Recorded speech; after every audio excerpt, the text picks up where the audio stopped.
Presentamos Notidiarias con Pedro Guzmán. Noticias, reportajes, entrevistas especiales y naturalmente los análisis más profundos de la vida política nacional e internacional.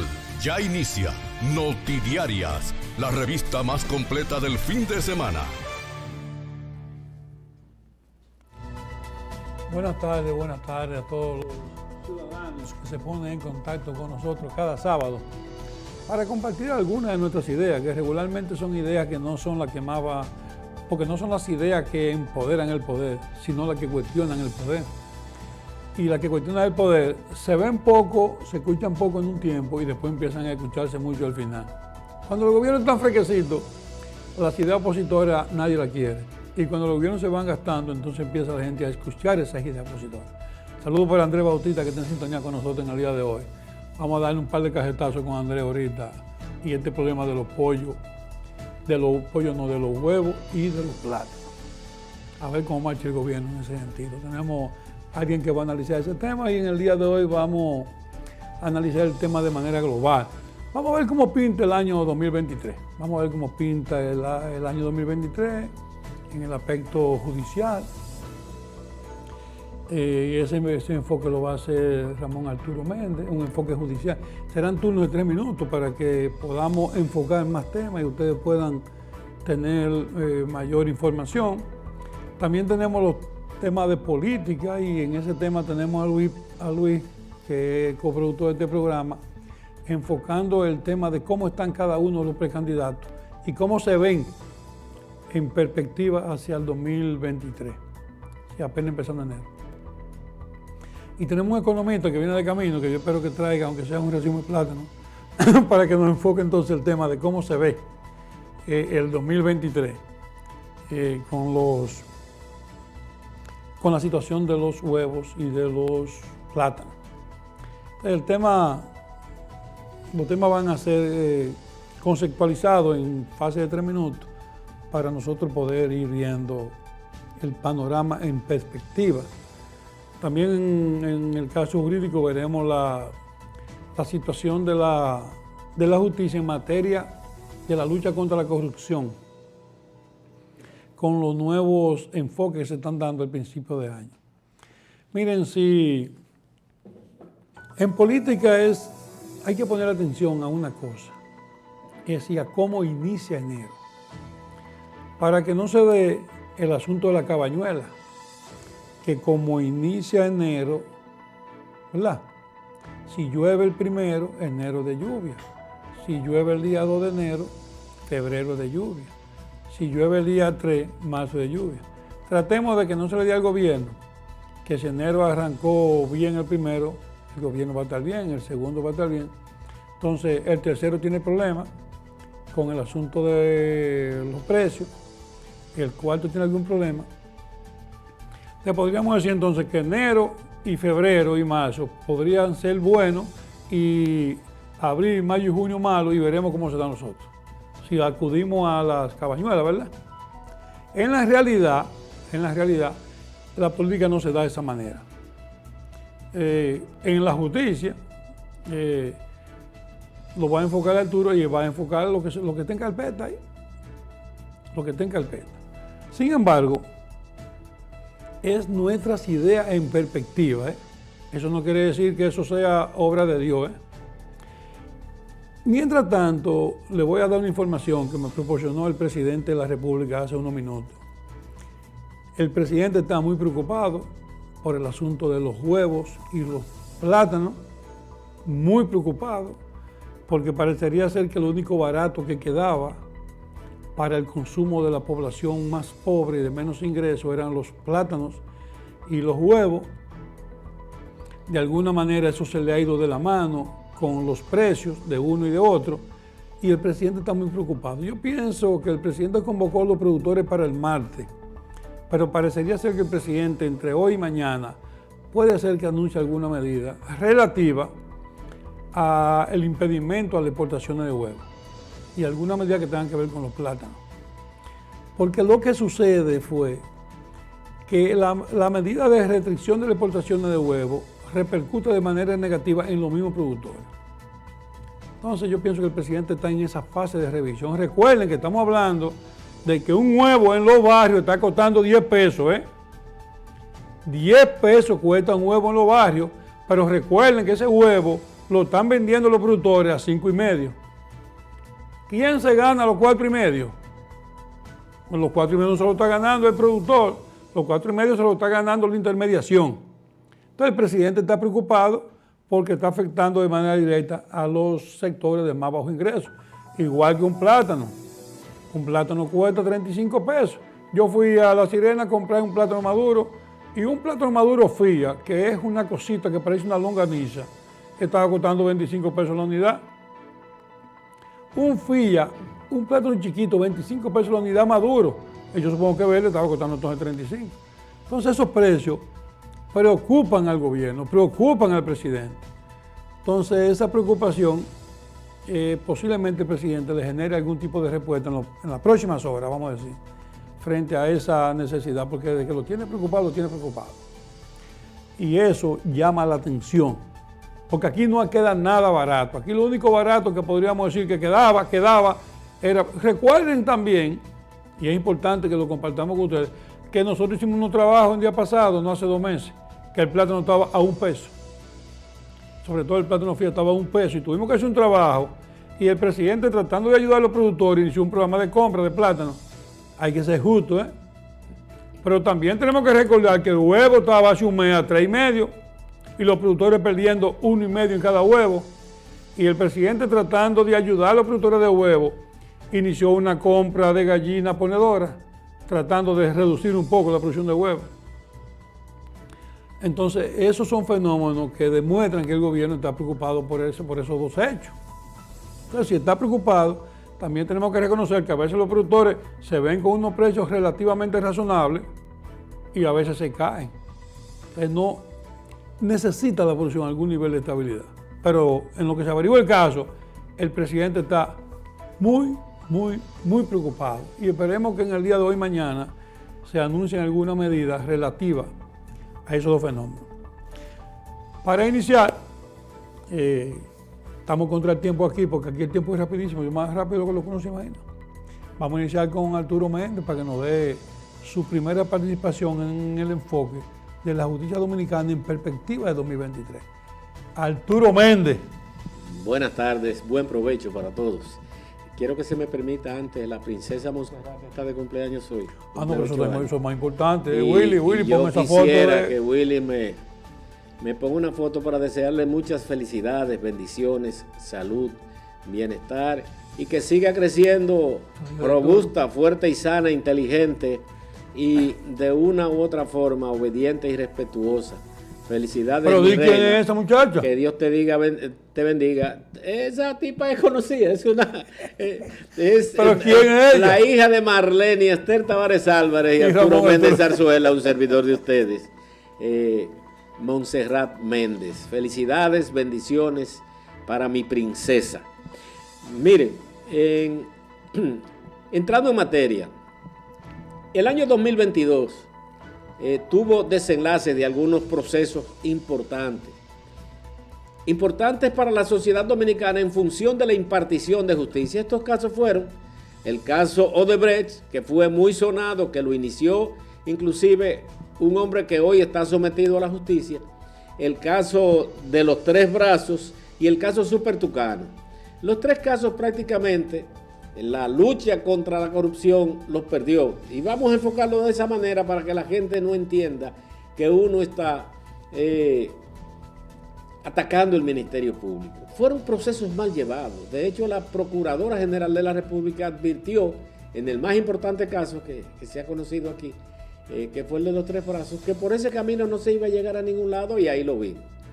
Estos 3 casos que prácticamente perdió el Ministerio Público y la sociedad dominicana de persecución de corrupción, debieron ser apelados, pero nadie ha escuchado ninguna apelación de ninguno de los 3 casos, lo que implica que se está jugando el olvido para este asunto. Pero a final del año pasado también se sometieron 2 importantes casos.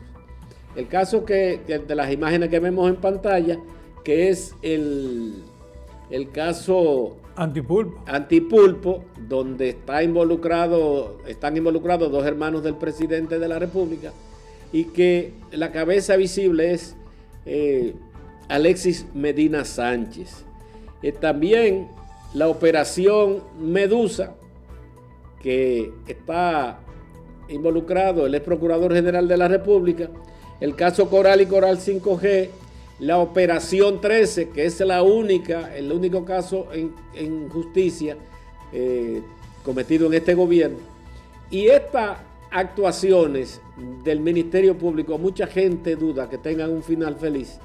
Feliz partiendo del criterio de que hayan sanciones para hechos que supuestamente, y que por lo que se nos ha informado, fueron casos punibles, aberrantes en contra del erario público, y que de una u otra forma deben empezar a robustecer la institucionalidad dominicana a través de la sanción que de la jurisdicción debe emanar.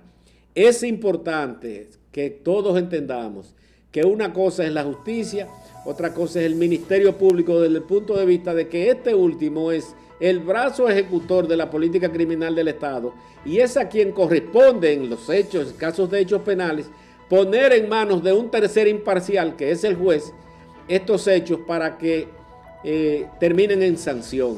La sanción, naturalmente, deberá ser a través de la presentación de pruebas irrefutables que no puedan ser rotas por la defensa técnica de los imputados, y que a su vez aseguren una condena no solamente en primera instancia, sino en la Corte de Apelación, y si tiene que ir a casación, que allí sea ratificada también. Más adelante y en otro turno estaremos enfocando la objetividad de estos procesos y cómo se ven de cara a este y otros que amenazan con publicarse de cara al año 2023. Bueno, miren, estamos haciendo lo oportuno, sí, para que enfocar algunos temas y hacer un poco el programa un poco más atractivo. Miren, ahí tenemos a Luis. Yo le decía a Luis, yo pienso que se debe ver bonito hoy si tú enfocas cómo se ve cada precandidato de frente al 2023, cómo se ve Abel, cómo se ve Leonel y cómo se ve Abinader. Para que entonces en cada turno, en el primer turno, Luis enfoque el que él entienda más oportuno, y que en cada uno de los turnos entonces enfoquemos los 3 aspectos, los 3 precandidatos. ¿Por cuál arrancamos, Luis? Bueno, antes que nada hay que ver, lo primero es que hay que decir buenos días, ¿no? Estamos en vivo. Sí, buenas tardes. Porque, o buenas tardes, Arturo, ¿verdad? Sí, buenas puedes decir tardes, también así. Porque este programa, todo el mundo sabe, por razones administrativas del canal, pues no... Nos brincamos un mes casi. No, casi un mes fuera. Ahora estamos en vivo. Lo que hay que decir, lo que hay que pensar, lo que hay que reflexionar es que el año pasado, siguiendo la metodología del Arturo, se dieron acontecimientos alrededor del fenómeno político. Para mí, el fenómeno político más importante que pudiera preconfigurar los actores políticos y los sujetos fue la elección, a través de una jornada interna, de la elección de Abel Martínez como virtual candidato del PLD, y a partir de ahí pues las personas o el escenario se comienza a redefinir. Sin embargo, también hay que hacer notar que a partir de esta elección hubo como un reflujo de parte de la estructura partidaria que soporta la candidatura de Abel, y eso dio motivo a que los otros sujetos y actores del accionar político, del escenario político, es decir, entiéndase, el presidente Luis Abinader, que aunque no es candidato, pero todo el mundo entiende y todo el mundo percibe que va a ser el candidato, y el otro candidato que es Leonel Fernández de la Fuerza del Pueblo. Estos dos últimos, es decir, el presidente Luis Abinader y Leonel Fernández, terminaron por lo menos a 1000 hasta el 15 de diciembre. El 15 de diciembre la gente de Leonel como que se fue de vacaciones y le dejó el escenario solo al gobierno, y el gobierno obviamente lo aprovechó al máximo tirando mucho dinero a la calle, sobre todo en la labor social, tomando la capacidad y la iniciativa en definir la agenda pública, y parece ser que eso sigue en el 2022. Vemos entonces un escenario político muy activo desde el punto de vista de los supuestos o reales candidatos que van a terciar en las elecciones del 2024, a comienzo de año muy desigual.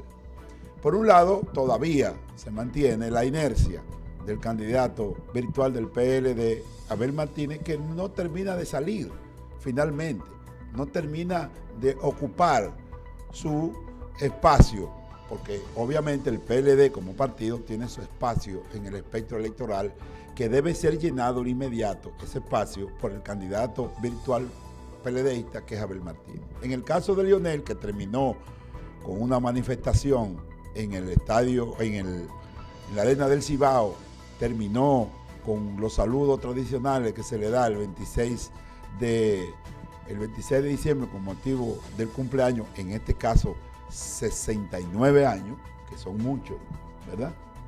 69 años, terminó también a mí, y el presidente Luis Abinader ni hablar. ¿Cómo entonces se percibe que comience el año 23, que es un año preelectoral? Bueno, primero, nosotros tenemos lo que pasa en torno a la Junta. ¿Qué pasa en torno a la Junta? Bueno, la Junta Central Electoral solicitó 18 mil millones de pesos para el presupuesto del año 23, para organizar las elecciones municipales, las primarias de los partidos, que debe ser en octubre, el que lo desee, según la ley electoral, y también las elecciones municipales, que serán en febrero. De esos 18 mil, se le aprobó en el presupuesto nacional 8 mil. Y ellos, por alguna presión que hicieron, se reunieron con el presidente, y el presidente autorizó 4 mil más. Es decir, en vez de 18 va a tener 12. Y ellos, al parecer, los miembros de la Junta se sienten muy complacidos con ese aumento que le hizo el Ejecutivo, que es una práctica tradicional que hacen los gobiernos en medio de las elecciones, de constreñirle el presupuesto a la Junta para que vía Poder Ejecutivo entonces aumentarle el presupuesto y así tener algún tipo o algún mecanismo de vigilancia, entiéndase, influencia en lo que podría ser cuestiones decisivas en el proceso electoral. Entonces, por un lado, ese tema se aireó mucho, y por el otro lado también lo que tiene que ver con la ley electoral, con el sistema electoral propiamente hecho. Vamos a hablar de ese tema, Luis, después en la segunda, ya tenemos 4 minutos contigo. Vamos a cambiar para que vayamos a unos comerciales y bajemos de nuevo para continuar con el programa en lo que quememos el tapón que está en la fortaleza o de Mayo. Vamos a unos comerciales y bajamos en breve. Notidiarias. Desde este emblemático lugar, en las orillas del río Sama, anunciamos al país con gran satisfacción el aumento de la cantidad de raciones navideñas entregadas el pasado mes de diciembre, por lo que se ha diseñado un plan de producción y distribución que alcanzará a 6 millones de raciones navideñas con una inversión de más de 2.400 millones de pesos.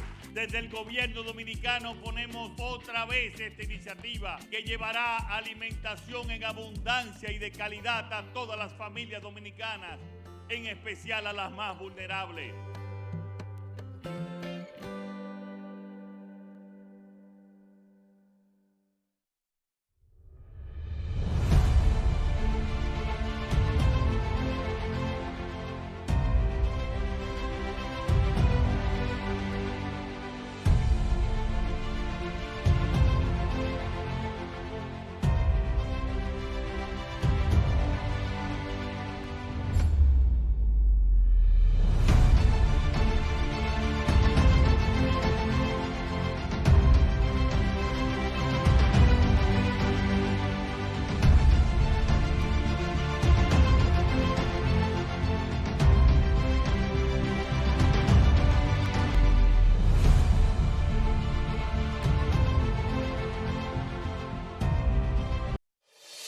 La provincia Espaillat está cambiando. Por disposición del presidente Luis Abinader, el Ministerio de Obras Públicas construye la carretera Moca-Guaucí, Guaucí-Salcedo, una obra solicitada por años que facilitará el comercio de la zona. Un gobierno que trabaja a favor de la gente. Estamos trabajando, seguimos avanzando. Gobierno de la República Dominicana. Seguimos con Pedro Guzmán, Notidiarias, la revista más completa del fin de semana.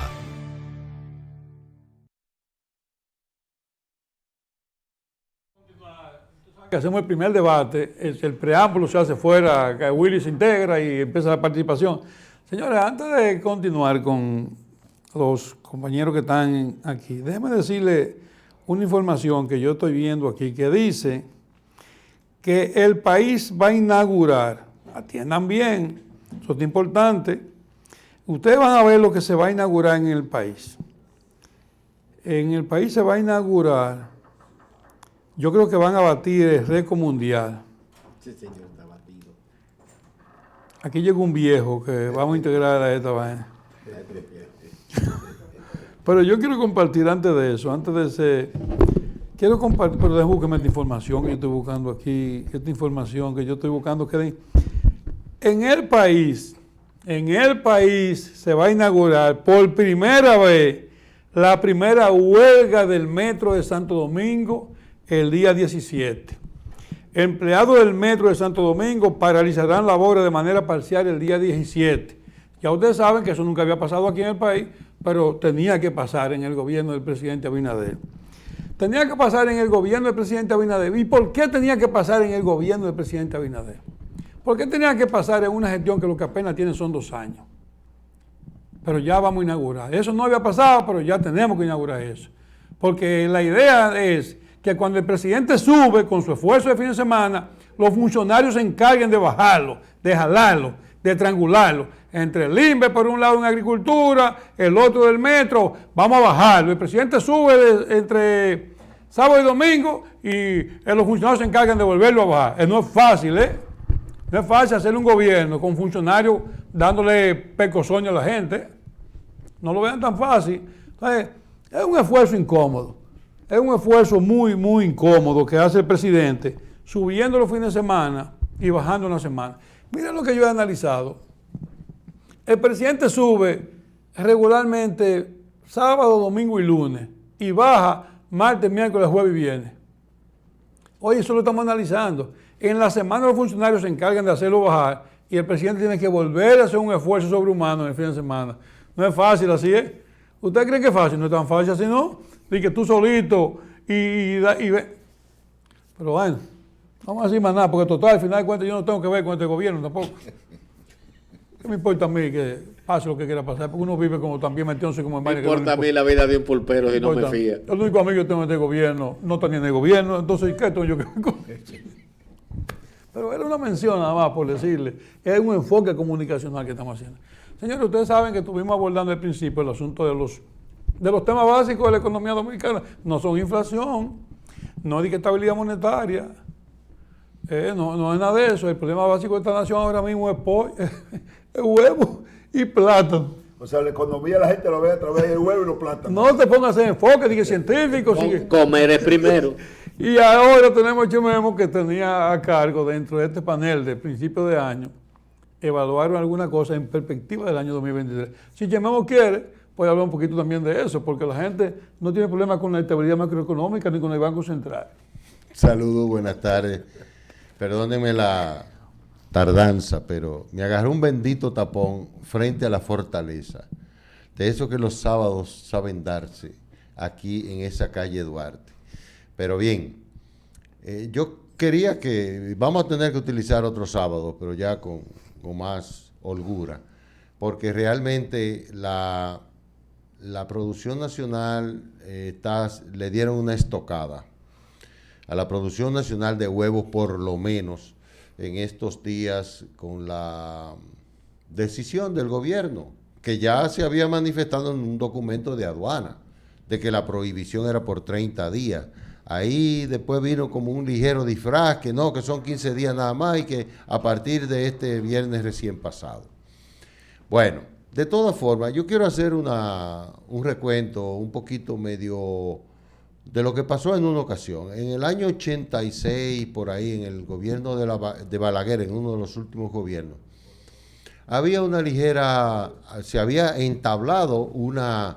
se llegó a entablar una negociación con Puerto Rico para, desde la Asociación de Productores Agrícolas de la provincia de Espaillat, enviar plátanos a Puerto Rico.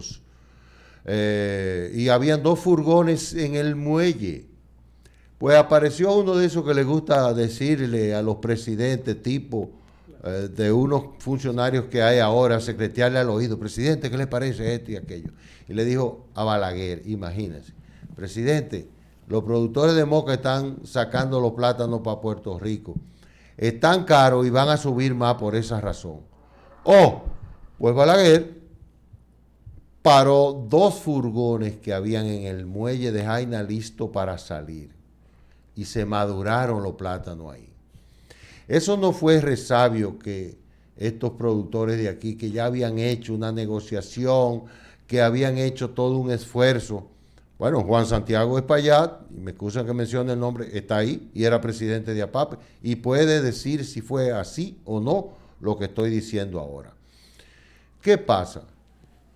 Que entonces se dañaron los plátanos, perdieron los productores de aquí de Moca y del Cibao esos 2 furgones de plátanos. No los 2 furgones, el potencial mercado. Oye, a lo que voy.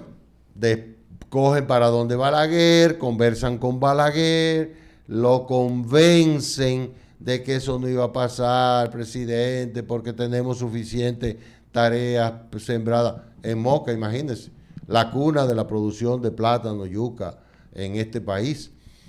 Bueno, convencen a Balaguer de que sí, que está bien, que ellos se iban a encargar de mantener el mercado satisfecho. Pues cuando fueron a Puerto Rico, les dijeron los puertorriqueños: no, ustedes no son confiables, con ustedes no se puede hacer negocio. Y perdimos esa oportunidad hasta el sol de hoy. De ahí en adelante entró Colombia y entró Ecuador y le vende plátano todas las semanas a Puerto Rico. Porque Puerto Rico es un país igual que nosotros en cuanto a sus costumbres alimenticias, su gastronomía. Entonces, con eso no se puede jugar.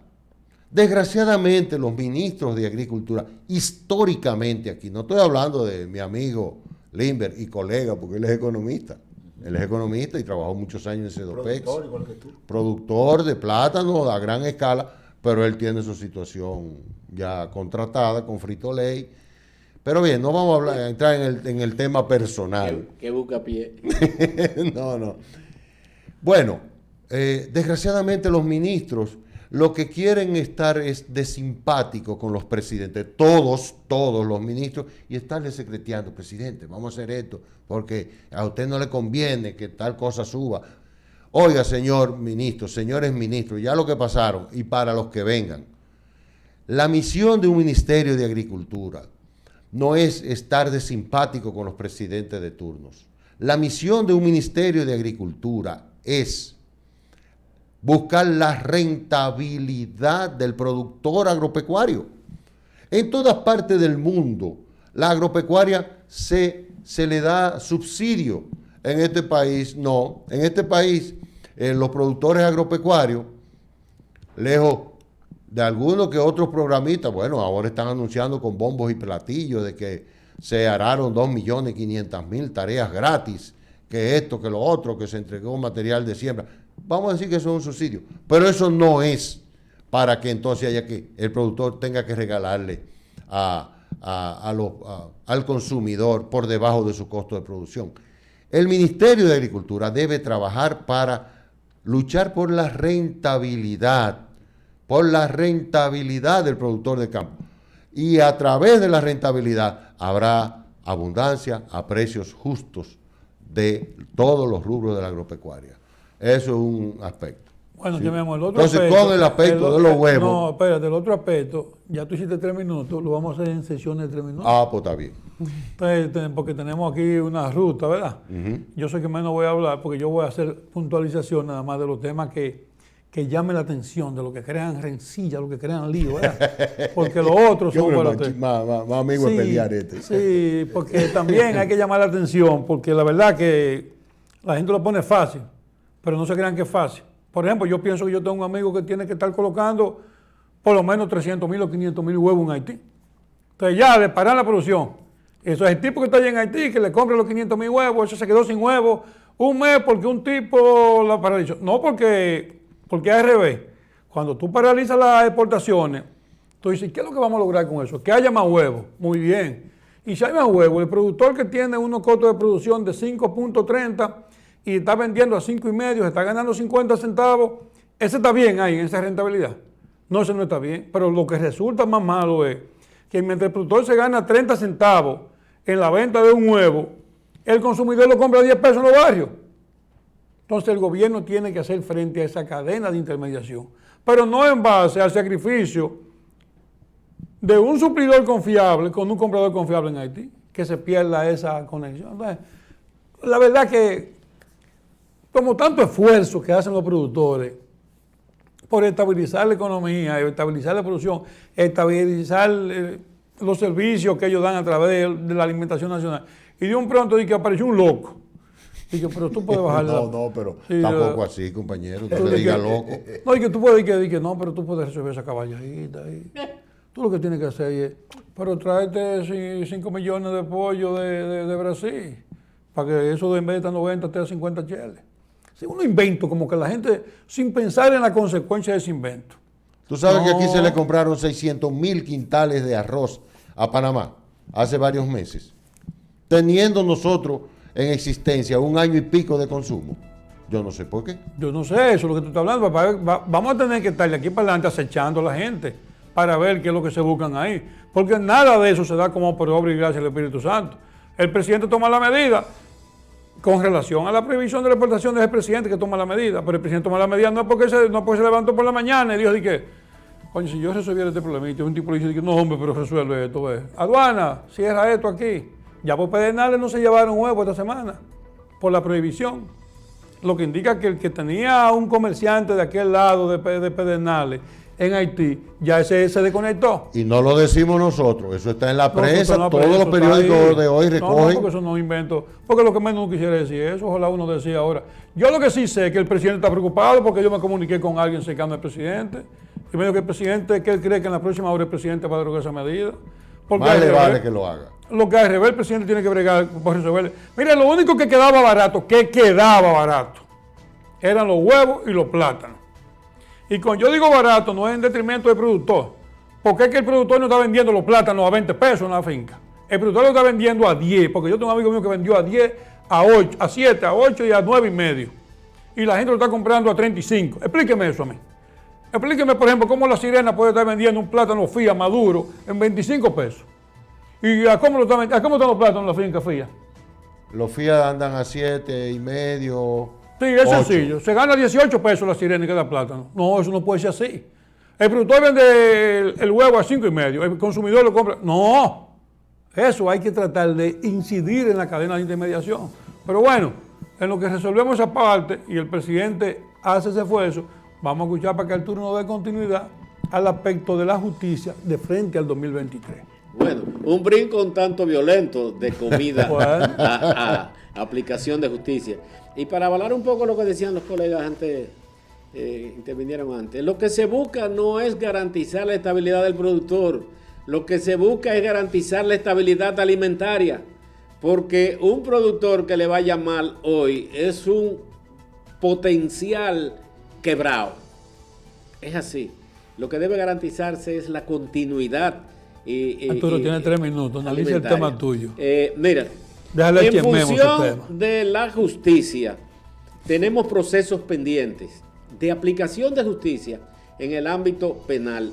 Debemos recordar que la justicia tiene diferentes jurisdicciones, la inmobiliaria, laboral, la inclusive contenciosa administrativa, que es un tema que vamos a tocar, porque en definitiva el doctor Carlos Salcedo, quien es abogado de Alexis Medina Sánchez, cabecilla en la imputación del caso Antipulpo, ha declarado algo, dijo algo ayer, cuando se iniciaba la lectura en el inicio de los debates para la fase intermedia del caso que se le sigue, el caso Antipulpo. Recordemos que el proceso penal tiene 3 fases de cara a la regulación del nuevo Código Penal, que es la primera o preparatoria, que corresponde a una fase investigativa. La segunda, que es la intermedia, es el juicio a la prueba que se le hace, que es la que se inicia hoy, donde el Ministerio Público presenta las pruebas que tiene para lograr los cargos a los imputados, y en contrapropuesta la defensa técnica presenta pruebas a descargo, y la última etapa, que es la etapa final del juicio, donde se espera sanción, condena o descargo. Ayer inició la fase preparatoria, la fase intermedia, y dice Carlos Salcedo que el caso Antipulpo, porque corresponde a una etapa de violaciones procedimentales a la ley de compras y contrataciones, debe ir a la jurisdicción contenciosa administrativa. Él dice al tribunal administrativo, pero debe ser a la contenciosa porque es donde se presentan los casos que van a juicio en esa jurisdicción. ¿Por qué dice Carlos Salcedo esto? Y es importante que se alegue. La ley 34006, su reglamento de aplicación y la reforma a dicha ley, no plantean sanciones penales, plantea sanciones administrativas, y en su inicio esta ley sí tenía sanciones penales por violaciones, pero nuestro legislador decidió que no. ¿Por qué? Caso Paredes. Plantea Cali, y esto lo veremos, que se va a discutir mucho, es un tema porque prácticamente fue un buscapié lo que soltó Carlos Salcedo, en el entendido de que Alexis Medina Sánchez vendió. Yo soy un comerciante y vendí. Quien tiene problemas es el que compra. Realmente es así, sobre todo de cara a estos procesos de compras y contrataciones donde tú no vas y vendes y le pones pistolas en el pecho, independientemente de que el Ministerio Público ha dicho que ellos presionaban porque eran hermanos del presidente, sino que usted hace propuestas donde hay un cúmulo de personas o empresas que proponen también. Esta ley o este procedimiento, quien debe aplicarlo es un comité de compras y contrataciones que existe en cada institución, y que la misma lo forman 5 individuos que señala la ley cuáles son, que no lo vamos a especificar ahora por asuntos de tiempo. Importante es saber que el hermano del presidente, aunque Carlos Salcedo dice que no podía comprar, que sí podía vender, no está habilitado para licitar de cara a la ley de compras y contrataciones. La misma ley establece la cantidad de personas que están impedidos de hacerlo, todo funcionario público, todo miembro de la empresa licitante, pero además, y escuchen bien esto, los que son afines en este caso al presidente, hasta segundo grado de afinidad y en tercer grado de consanguinidad. El hermano del presidente es afín en primer grado de consanguinidad, por lo cual se le impide la ley participar en un proceso de licitación. Esto sí, lo que le permitieron que licitara en las instituciones que él participó, son lo que yo entiendo que deben ir a presentar o a responder por una acusación, porque usted propone, pero el otro dispone, y el que dispone de cara a la misma ley estaba obligado a rechazar esa participación del hermano del presidente en esas licitaciones si lo hubiera hecho una empresa de la cual él es propietario. Todos estos casos, en definitiva, tienen muchas aristas que deben ser debatidas, que yo particularmente entiendo que el Ministerio Público los ha enfocado mal. Con mis humildes conocimientos en materia de persecución penal, me dicen que se ha estado abultando mucho una serie de situaciones, pero que en el fondo del asunto, la sustancia, lo que el juez va a ponderar para ver si hay la calidad necesaria para que se pueda conseguir una sentencia a cargo en este y en prácticamente los casos que tenemos en carpeta, no son suficientes. Bueno, miren, nosotros aquí nos hemos vuelto expertos, y Arturo es un ponente de... No deberíamos hacer debate sobre cada uno de esos temas, Arturo, siempre en los programas locales, porque de alguna manera ayudamos a que la gente se discúlpame, edifique, no te olvides que yo fui consultor jurídico del Servicio Nacional de Salud, que fui 3 años miembro y asesor legal de un comité de compra, y por ende debo conocer la ley. Hay que seguirlo socializando con la gente. Luis tiene un tema que nosotros queremos que Luis nos lo profundice un poquito. ¿Cómo se ve en perspectiva hacia el 2023 Abel, Abinader y Leonel? Bien. El 2023 comenzó muy activo en la política. Digo muy activo porque parte de lo que, en definitiva, pueden gerenciar en la carpintería política, se reunieron y eso motivó a múltiples y variados comentarios.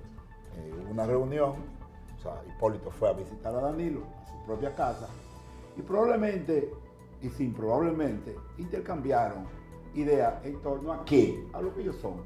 Ellos son 2 actores políticos en torno a la política. Ahora, sin embargo, en el caso de estos 2 líderes políticos, expresidentes de la República, tienen algunos elementos de la práctica política que coinciden.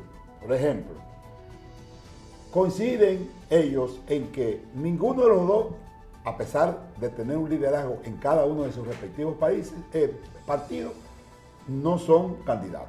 Y eso le da un margen autonómico de actuación porque no son candidatos. Aunque sí, en sus respectivas prácticas, pueden influir en la percepción positiva o negativa de los que son candidatos de su propio partido. Pero, sin embargo, no son candidatos. Número 1.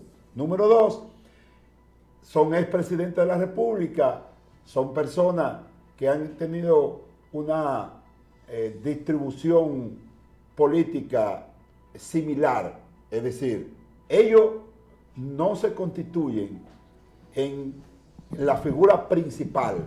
La figura principal en estos momentos son de los candidatos. En el caso del PRM, virtualmente, y según todo lo que se entiende, debe ser Luis Abinader, y en el caso del PLD, virtualmente es electo ya por una convención, vamos a llamarla interna, Abel Martínez.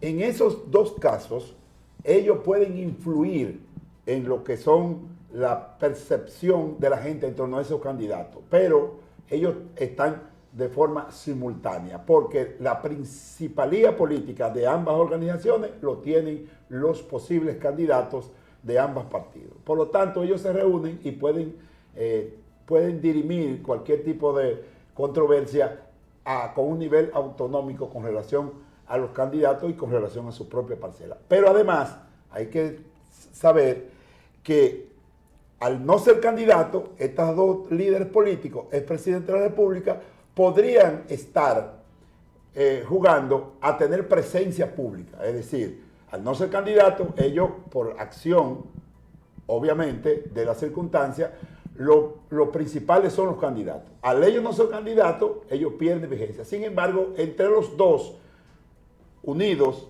a través de este tipo de reuniones, ellos mantienen, profundizan la tendencia a tener vigencia. Y a tener vigencia, eso significa que ambas personalidades influirán en cada uno de sus respectivos países y quién sabe, en el escenario político electoral que se avecina de manera determinante. Yo soy de lo que creo que en ambos casos, ellos probablemente no van a determinar por sí solos la victoria de cada uno de los candidatos a que ellos apoyan.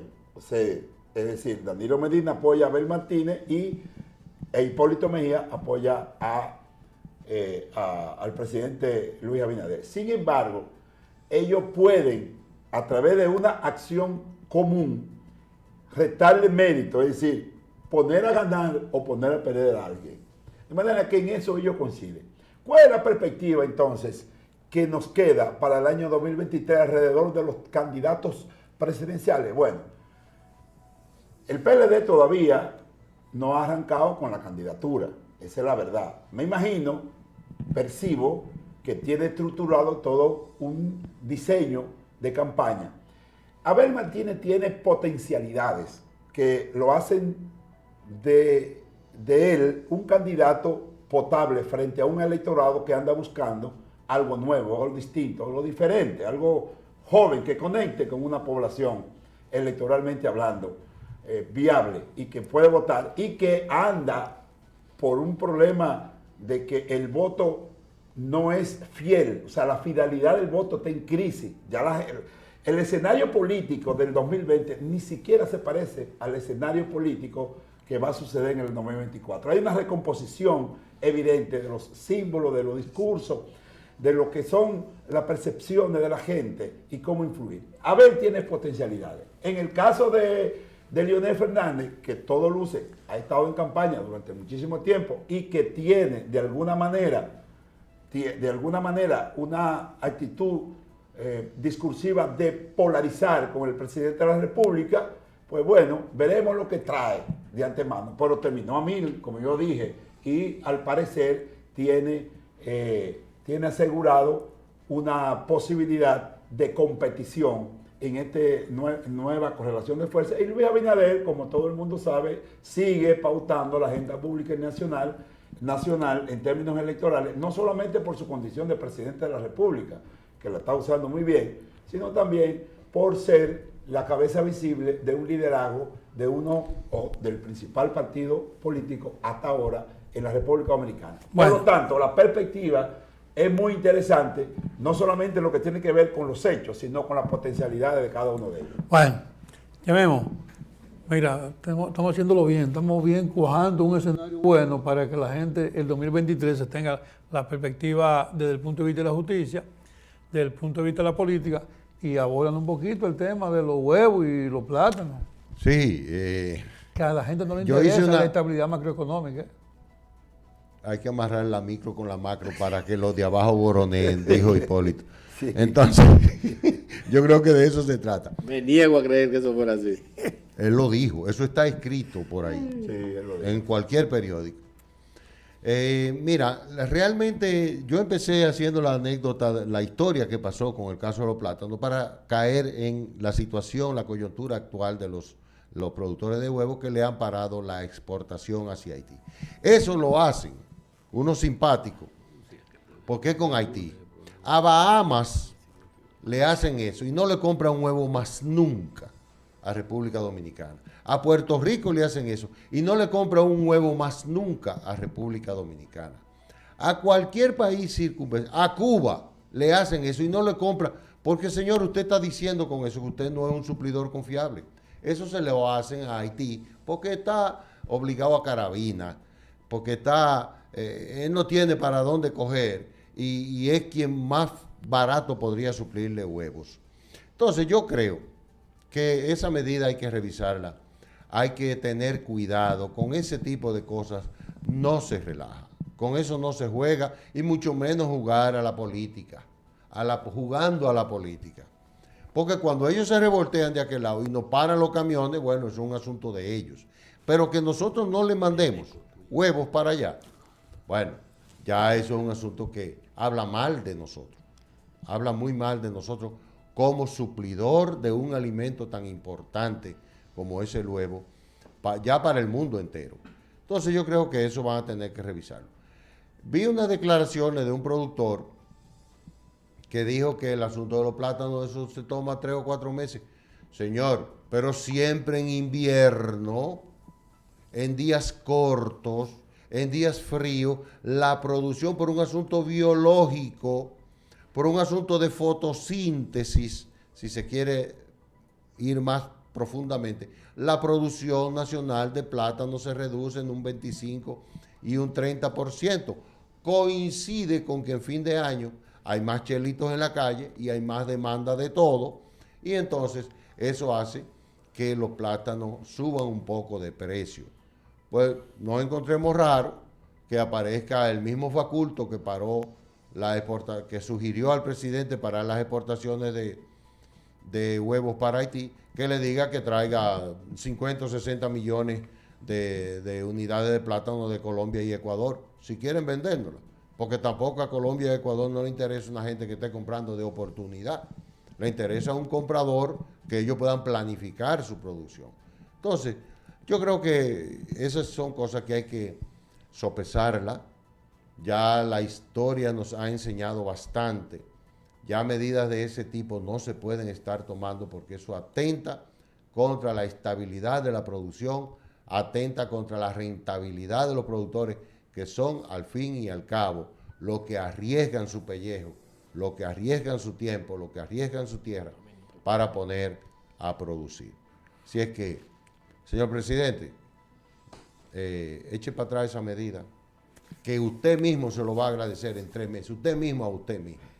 Bueno, miren, ha sido un panel muy interesante, ya estamos en el cierre, gracias a los televidentes que se están reportando desde Cotuí, desde otra parte, en sintonía con este panel que, como dice Chememo, vamos a tener que seguirlo desarrollando porque la idea es contribuir a que el país, bueno, se derrumbe.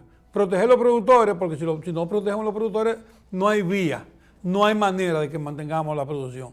Entonces yo pienso que el presidente, me dijo un amigo de Luis ahorita que esa medida está en franco proceso de revisión. Tenemos que exculpar a los mocanos. Ningún mocano fue consultado para tomar la decisión. Nadie de Moca, del sector de huevo, fue consultado. Esa fue una decisión muy particular. La realidad es que nosotros esperamos que en el transcurso de la tarde y tal vez mañana, yo no creo que hay que esperar al día martes, porque yo creo que esa medida de inicio debió revocarse. Si inmediatamente se emitió por la reacción que ocasionó, debió inmediatamente levantarse. Entonces, lo que nosotros esperamos es que en las próximas horas, y estamos seguros que el presidente lo va a hacer, estamos convencidos que lo va a hacer, porque esto se cayó desde el principio, está haciendo una acción diferente al propósito, y por eso va a ser quitado en los próximos minutos. Esperamos que el presidente lo haga. El lunes hay mercado en Dajabón. Quiten Sí, eso hoy o mañana. Sí, eso viene. Entonces, Arturo, que tiene el programa de los lunes a las 7. A las 7 de la noche, el hermano Canal 58. Usted, si lo vio terminando este programa, nosotros lo vamos a reproducir, reitero, el lunes en el programa Ni Más Ni Menos, que se transmite por el hermano Canal 58 de esta misma planta, a las 7 de la noche. Gracias, señores, gracias a ustedes, gracias a Luis, a Chememo, Arturo, y gracias a ustedes, los televidentes.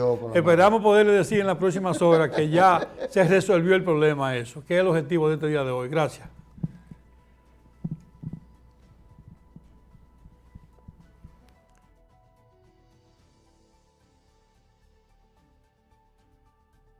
En breve volvemos con Noticiarias. Carretera Jamao al Norte, una necesidad de años, hoy es una realidad. Por disposición de nuestro presidente, Luis Abinader, el Ministerio de Obras Públicas construye y amplía la carretera San Víctor, Jamao, Sabaneta. Esta vía une a Moca, Gaspar Hernández y Puerto Plata. Una obra completa, ampliada con canaletas y contenes. Esta nueva carretera traerá desarrollo a los destinos ecoturísticos del país. Un gobierno cercano a la gente. Estamos